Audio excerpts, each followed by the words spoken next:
అనంతపురం జిల్లాలో ఉన్న వైసీపీ మాజీ ఎంపీ గోరంట్ల మాధవ్ ఇంటికి విజయవాడ సైబర్ క్రైమ్ పోలీసులు వచ్చారు. సెక్షన్ 35/3 BNS కింద గోరంట్ల మాధవ్కు నోటీసులు ఇచ్చారు. మార్చి 5న సైబర్ క్రైమ్ పోలీస్ స్టేషన్కు హాజరు కావాలని మాజీ ఎంపీ మాధవ్కు నోటీసులు అందజేశారు. నవంబర్ 2వ తేదీ 2024న సైబర్ క్రైమ్ పోలీస్ స్టేషన్లో మాజీ మహిళా కమిషన్ చైర్మన్ వాసిరెడ్డి పద్మ ఫిర్యాదు చేశారు. దీంతో గోరంట్ల మాధవ్పై 72, 79 BNS సెక్షన్ల కింద పోలీసులు కేసు నమోదు చేశారు. ఓ ఇంటర్వ్యూలో పోక్సో కేసులో బాధితురాలి పేరు గోరంట్ల మాధవ్ చెప్పారని కేసు నమోదు చేశారు.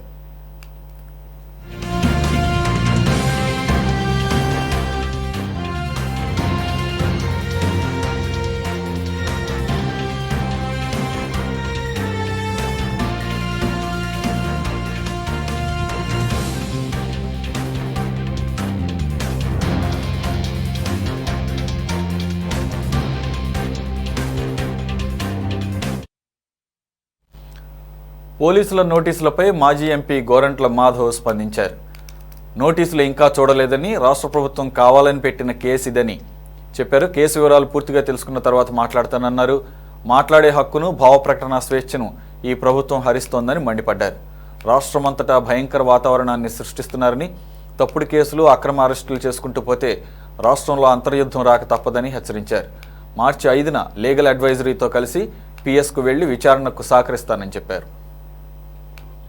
మనం బాగా అర్థం చేసుకుంటే రాజ్యాంగం ఇచ్చిన భావ ప్రకటన స్వేచ్ఛను, మాట్లాడే హక్కును, ప్రతిపక్షం అనేది ప్రజాస్వామ్యంలో సోషల్ మీడియా ద్వారానో, ప్రింట్ మీడియా ద్వారానో, ఎలక్ట్రానిక్ మీడియా ద్వారానో అధికార పక్షం చేస్తున్న తప్పులను, వాళ్ళు చేస్తున్న దుర్మార్గాలను మాట్లాడే హక్కును రాజ్యాంగం ప్రసాదించింది.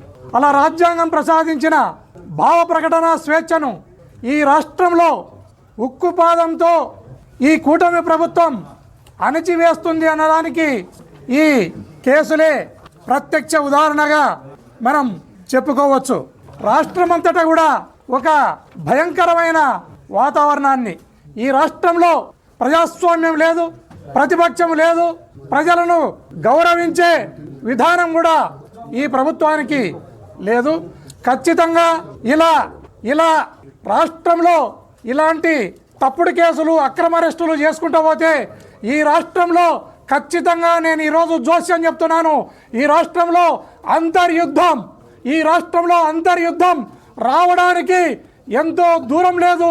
ఖచ్చితంగా ఇది కూటమి ప్రభుత్వం కాదు, చంద్రబాబు నాయుడు, పవన్ కళ్యాణ్ గారు ఇద్దరు కూడా మీరు దీన్ని మైండ్లో పెట్టుకోవాలి.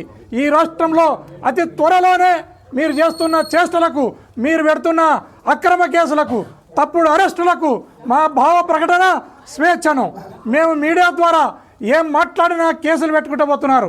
ఇలా పెట్టుకుంటూ పోతే ఖచ్చితంగా ఈ రాష్ట్రంలో అంతర్యుద్ధం రాక తప్పదు. ఇది ఈ కూటమి ప్రభుత్వం గుర్తుపెట్టుకోవాలని ఈ సందర్భంగా తెలియజేస్తున్నాను.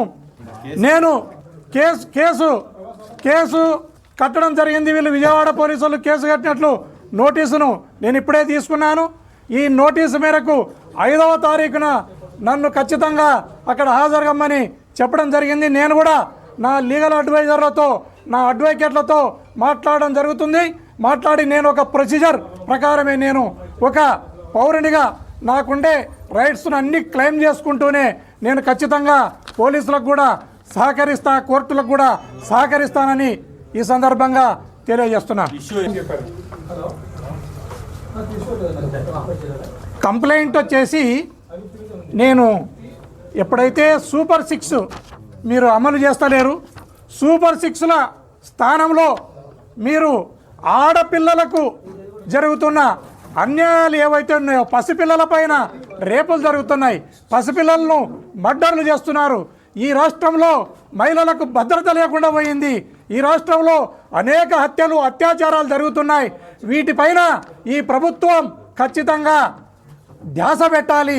సూపర్ 6ను ఎగరగొట్టి వీటిని అమలు చేస్తున్నారు మీరు అనే మాట నేను మాట్లాడడం జరిగింది.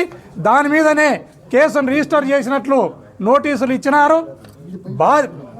ఎవరైతే నేరస్తులు ఉన్నారో నేరస్తులను అరెస్టులు చేయకుండా వాళ్ళను గాలికి వదిలేసి నేరం జరిగిన విధానాన్ని ప్రతిపక్షాలు విమర్శిస్తే వారిని అరెస్టు చేసే కార్యక్రమానికి ఈ ప్రభుత్వం శ్రీకారం చుట్టింది. ఖచ్చితంగా ఈ ప్రభుత్వం దీనికి మూల్యము చెల్లించక తప్పదని ఈ సందర్భంగా తెలియజేస్తున్నాను.